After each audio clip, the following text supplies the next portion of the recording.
So here's our answer. Call it 7.86 times 10 to the negative 4. Now we should have, in solving for this, we should have done something with this negative sign because we're solving for k. So we should have put that there, and that would make our value of the rate constant k a positive value, which it should be. The slope is negative, but the value itself should be a positive number. Now what we should do is verify that we got something similar for the slope of our line in our calculator. That'll verify that this is correct. So what we're going to do is we're going to go back to our list here, and we're going, remember this list right here, and what we're going to do is we're going to run a linear regression on this data. So I'm going over to calculate, and I'm going to select linear regression, and I want a linear regression of L1 versus L3. So I'm going to change that here.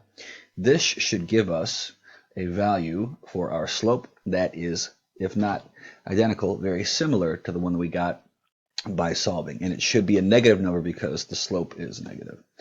And we get something pretty close. And it said 7.5 or 7.86 times 10 to the negative 4. This is 8.35 times 10 to the negative 4. I would accept either. So even though they're slightly different, this is what we got by calculating. This is what we got using the linear regression function on your calculator. The fact that they're slightly different isn't really of concern because this is experimental data and there's always going to be variances. So that works for this, and I would accept either answer. Okay. The last thing that we want to do is calculate the concentration at 4,000 seconds. So we're going to look for a value at 4,000 seconds. Now we can estimate this because this should be fairly regularly decreasing. So I want an answer that's somewhere lower than 0.05 moles per liter. So what we're going to do is plug some stuff in now that we know our value in units of the rate constant K. If you use a different rate constant, if you solve for the rate constant using the linear regression function, you'll get something different. You'll get a slightly different answer, but I would accept either. Let's go over here. We've got some more room. Okay, so we know that the natural log of the concentration of H2O2 equals negative KT plus the natural log of the concentration of H2O2 at time 0. They want us to find the concentration at 4,000 seconds. So we're going to plug in some things here. We're ultimately going to be solving for this. We know K is 7.86 times 10 to the negative 4. The units are seconds to the negative 1. We're going to be using 4,000 seconds as our time, and we'll use as our initial concentration 1. So that's pretty straightforward. Okay, so natural log of 1. And the units all cancel out anyway, so we're not really worried about that. Okay, so to solve for this, we're just going to do this just like it looks. So we'll say, go over to our calculator, and I'll go back here to my data. Yeah, actually, I don't even need to do that. What we'll say is negative 7.86 times 10 to the negative 4. We'll multiply this by 4,000 seconds. And then we will add to this the natural log of 1, which is, of course, 0. So that means that the natural log of our concentration of 4,000 seconds is equal to negative 3.144. And there are no units here. Okay, so we're not really worried about that. Did I get that right? Why did I keep doing that? There we go, 3.144. Okay, so let's simply take this value and we'll use the reverse function of natural log, which is e to the x. And we'll say e to the x, and we'll just plug in our answer. And this is the concentration at 4,000 seconds. So at 4,000 seconds, our concentration of H2O2 at 4,000 seconds was 0.043. Does this fit? We were looking for an answer that was slightly less than 0.05. and this lines right up. So I would call that a success. All right. Last one, number 3. Okay. So we want to evaluate this data to determine the rate law and the integrated rate law and the value of the rate constant K, and finally calculate the concentration at 2.7 times 10 to the 4th seconds. And it also will want us to calculate the half-life. Okay, so let's take out our calculator, and I want to clear all of this data out of my list. So I'm simply going to use that function, clear all lists. Good. Now we can enter this data. Okay, so in L1 is time. So I'm simply going to do this 1.2, whoops, 1.2 times 10 to the 3rd seconds. And these are all fairly straightforward, so I don't really need to put it all in scientific notation. The calculator is not going to do that anyway, so we'll simply say 3,000 seconds, 4,500 seconds, not 45,000. And this is 9,000 seconds, and this is 1.8 times 10 to the 4 is 18,000 seconds. Not 180,000, 124. Okay, so there is our time, and in L2 we will enter the following concentrations. So we'll say 0.5, 0.444, 0.381, 0.340, 0.250, and 0.174. Okay, and so the trick is the analysis, the graphing. So what we're going to do is we're going to come up here and we're going to tell our calculator to graph L1 versus L2.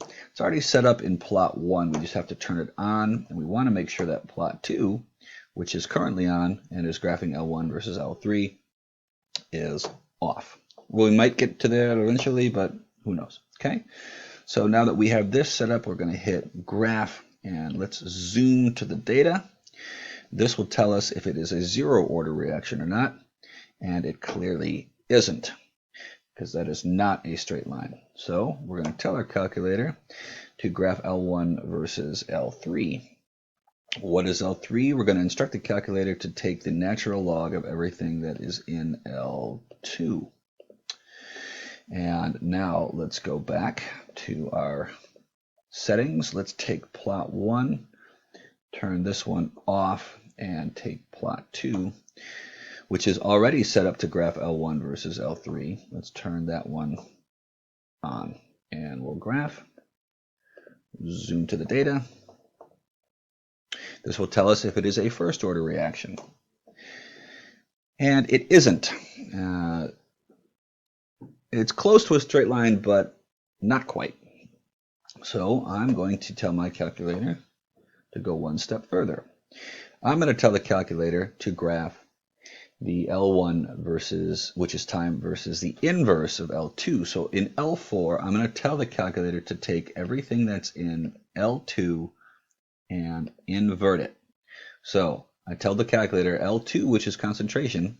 I just clicked second, and you'll see L2 is right here. And then to invert it, I simply told the calculator to do x to the negative 1, which is inverse, and this is going to invert everything in L2. So you can see that it worked, because this is 0.5, otherwise known as 1/2. Well, what's the inverse of 1/2? 2. So let's tell the calculator to graph this. We're going to turn on plot 3. Let's turn off plot 2, and we'll instruct the calculator that we want plot 3 to be L1 versus L4, second 4. That gets me to L4. Let's make sure that this is on, and let's make sure that the others are off.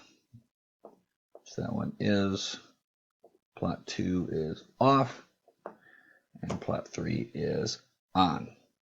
Graph it.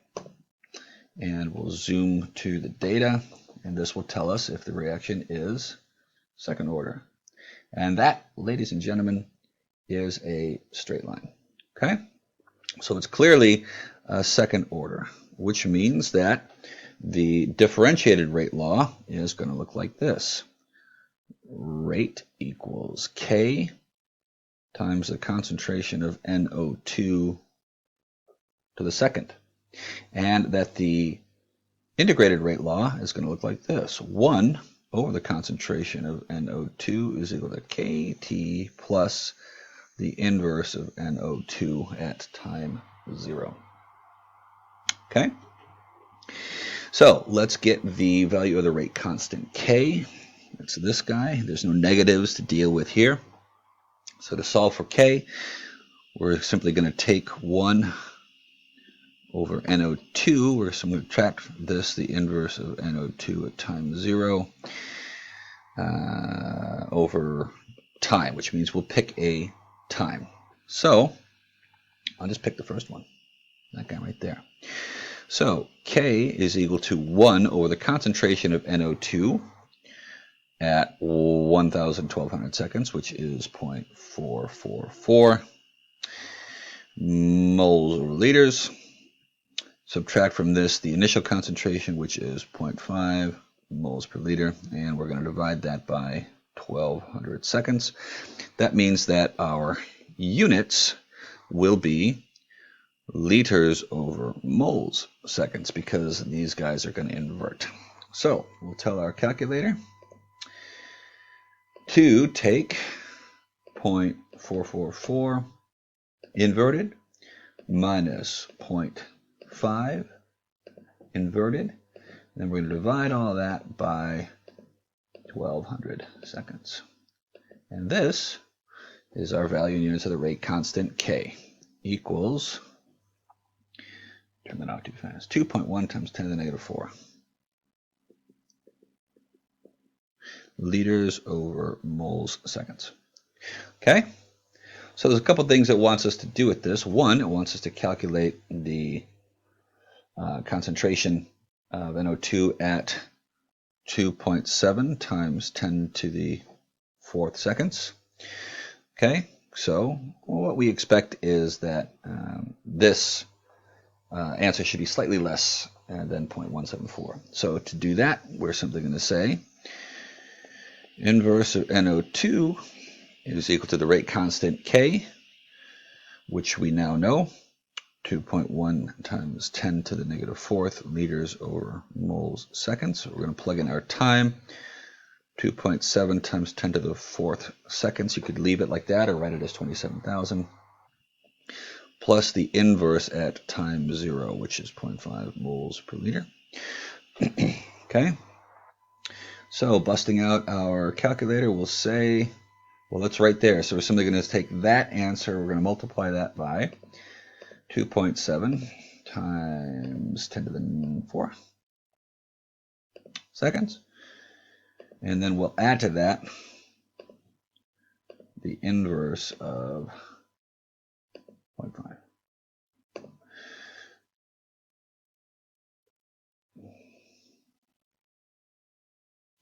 And we get 7.68. Now remember that this is not the answer. We have to re-invert it, because this is now liters over moles. We are going to invert that to get our real answer. So simply take that answer. We'll just tell the calculator to take that answer and invert it. And this is our concentration at 27,000 seconds, which perfectly fits. 0.13 moles per liter, which drops in right here. And finally, what is the reaction's half-life? So to do this, we're going to use the equation for half-life. And I can never remember them, so that's why I keep them up here. T1/2 equals 1 over K times the initial concentration. So T1/2 equals K, which we now know, 2.1 times 10 to the negative 4 liters over moles seconds, times the initial concentration, which was 0.5 moles per liter. And that's going to leave our answer in seconds.